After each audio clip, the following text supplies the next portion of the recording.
नमस्कार सभी साथियों को, मैं तन्वी जैन अपने YouTube platform biology with Tanvi में मैं आप सभी का हार्दिक स्वागत और अभिनंदन करती हूँ। वीडियो के अंत तक बने रहना क्योंकि एक डायग्राम के अंदर कंप्लीट क्रोमोसोम आपको समझाया जाएगा और वो भी बहुत ही कम समय के अंदर। ठीक है, आज का जो मेरा टॉपिक है वो क्रोमोसोम। ऐसे ही करके अपन छोटे छोटे वीडियोस लाते रहेंगे और आपकी कंसेप्चुअल क्लैरिटी होती रहेगी। कोई डाउट हो तो आप कमेंट सेशन में जरूर बता दीजिएगा। देखना बेटा, आज का जो अपना फर्स्ट टॉपिक है वो उसका नाम है गुणसूत्र क्रोमोसोम। क्रोमोसोम की जो खोज की है वो स्ट्रैसबर्गर ने की है। ये क्रोमोसोम में किसके जैसा होता है, रासायनिक रूप से होता है क्या है, केमिकली रूप में या केमिकली फॉर्म के अंदर क्रोमोसोम क्या होता है। तो ध्यान रखना, केमिकली फॉर्मेट के अंदर क्रोमोसोम जो होता है वो आपको बना होता है क्रोमेटिन के समान। अब आपके दिमाग में क्वेश्चन आएगा ये क्रोमेटिन क्या होता है, तो देखना यहाँ पे एक होती है आपकी कोशिका। क्या होती है बेटा, कोशिका या सेल। कोशिका या सेल के अंदर जो उपस्थित होता है, कोशिका या सेल के अंदर उपस्थित होता है केंद्रक। कौन उपस्थित होता है, केंद्रक। और इस केंद्रक के अंदर उपस्थित होता है केंद्रक द्रव या जिसको अपन बोलते हैं न्यूक्लियोप्लाज्म। और इस न्यूक्लियोप्लाज्म के अंदर होता है आपका, इस न्यूक्लियोप्लाज्म के अंदर होता है आपका क्रोमेटिन। तो बताओ, क्रोमेटिन एक धागे की जैसी संरचना है और ये क्रोमेटिन धागा है। अब अपने घर पे एक धागा होता है और एक गिट्टक होती है, तो धागे को अपन जैसे जैसे मरोड़ेंगे ना, जैसे जैसे इसको कंडेंस्ड करेंगे तो किसके रूप में आ जाएगा, एक छोटे से गिट्टक के फॉर्मेट में। तो उसी तरह से ये जितना बड़ा आपका क्रोमेटिन है उस क्रोमेटिन को समेट समेट के और अपन क्या बना देंगे, गुणसूत्र बना देंगे। चले अपन इसके अंदर गुणसूत्र के चित्र की तरफ एक एक चीज को ध्यान से समझ रहा है। यहाँ पे सबसे पहले मध्य के अंदर जो उपस्थित होता है वो होता है आपका सेंट्रोमियर।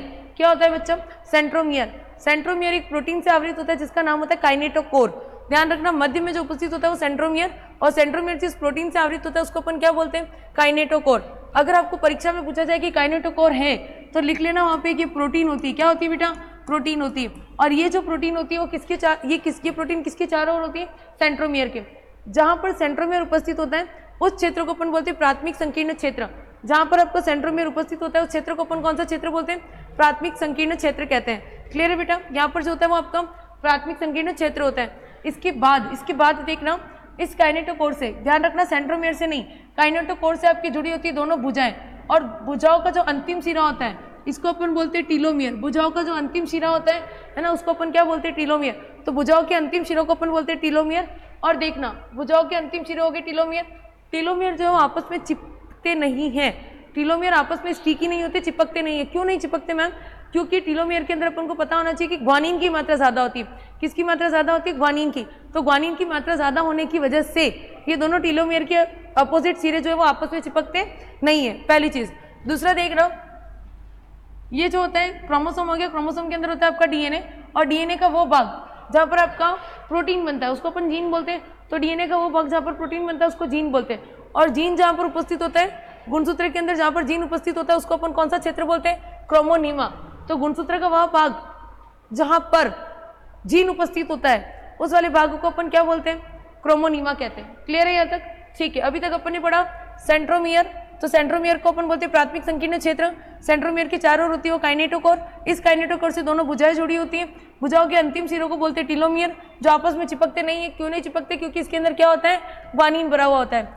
जहाँ पर डीएनए के वो भाग जहाँ पर प्रोटीन का निर्माण हो रहा है उसको अपन, प्रोटीन बन रहा है, और प्रोटीन बन रहा है मतलब वो जीन है, और जहाँ जीन बनता है उसको अपन क्या बोलते हैं, क्रोमोनीमा। यहाँ तक क्लियर है ना, ओके।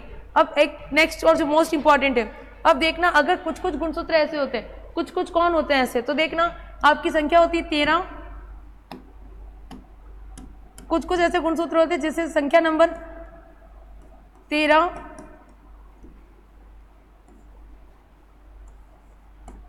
14, 15 और 21 और 22। जो गुणसूत्र संख्या 13, 14, 15 और 21 और 22 होते हैं उसके अंदर जो है वो द्वितीय संकीर्ण क्षेत्र भी उपस्थित होता है। कौन सा क्षेत्र होता है, द्वितीय संकीर्ण क्षेत्र। और द्वितीय संकीर्ण क्षेत्र का नाम होता है NOR, nuclear organising region. NOR, nuclear organising region. ठीक है, अब देखना, न्यूक्लियर ऑर्गेनाइजिंग रीजन, ये द्वितीय संकीर्ण क्षेत्र जो होता है वो आपकी केंद्रिका का निर्माण करता है। किसका निर्माण करता है, केंद्रिका, न्यूक्लियोलस का निर्माण करता है। और ये केंद्रिका जो होती है वो बनाती है बेटा आपके आरएनए और प्रोटीन। क्या बनाती है, आपके आरएनए और प्रोटीन। और ये आरएनए और प्रोटीन दोनों मिलकर के आगे जो बनाते हैं वो आपके बनाते हैं राइबोसोम। क्या बनाते हैं, राइबोसोम। ये आरएनए और प्रोटीन मिलकर क्या बनाते हैं, राइबोसोम। मतलब जिस भी कोशिका को जितनी ज्यादा प्रोटीन की आवश्यकता होगी उसके अंदर उतनी ही ज्यादा केंद्रिका होंगे, और जितनी ज्यादा केंद्रिका होगी उतना क्या बनेगा, राइबोसोम बनेगा। ध्यान रखिएगा। तो द्वितीय संकीर्ण क्षेत्र जिसको न्यूक्लियर ऑर्गेनाइजिंग रीजन, ये हिंदी मीडियम इंग्लिश मीडियम दोनों बच्चे इसी में लिखेंगे, न्यूक्लियर ऑर्गेनाइजिंग रीजन। और केंद्रिका जो होती है इसका निर्माण कौन करता है, द्वितीय संकीर्ण क्षेत्र।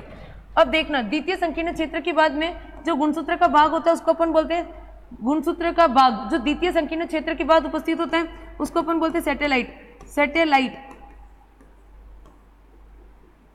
सैटेलाइट बोलते हैं। और ऐसे गुणसूत्र जिसके अंदर द्वितीय संकीर्ण क्षेत्र उपस्थित होता है, ऐसे गुणसूत्र कौन कौन से, 13, 14, 15, 21 और 22, ऐसे गुणसूत्र को अपन बोलते हैं सेट क्रोमोसोम। कौन से क्रोमोसोम बोलते हैं, सेट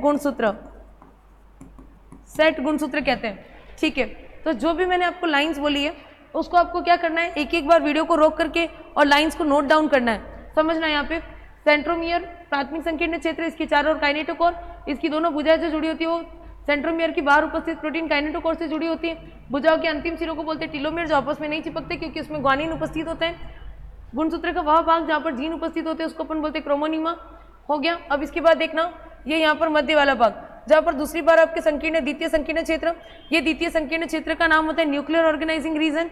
ये रीजन जो होता है वो केंद्रिका बनाता है, केंद्रिका आगे जाके आरएनए और प्रोटीन बनाती है, आरएनए और प्रोटीन मिलकर बनता है राइबोसोम। जिस क्षेत्र पे द्वितीय संकीर्ण गुणसूत्र उपस्थित होते हैं वो है आपके 13, 14, 15, 21 और 22, और उसको बोलते हैं सेट गुणसूत्र, और ऐसे भाग को बोलते हैं सैटेलाइट। ठीक है ना। तो जिस भाग के अंदर द्वितीय संकीर्ण क्षेत्र के बाद गुणसूत्र का वह भाग जो द्वितीय संकीर्ण क्षेत्र के बाद उपस्थित है उसको क्या बोलते हैं, तो सैटेलाइट बोलते हैं। ठीक है, तो ये सारी की सारी जानकारी आपको वीडियो को पॉज कर करके और आराम से लिखनी है। ठीक है, और अगर कोई डाउट है बच्चों तो आप मुझे कमेंट के थ्रू पूछ सकते हैं। थैंक यू सो मच, मिलते हैं ऐसी वीडियो के साथ में नेक्स्ट के अंदर।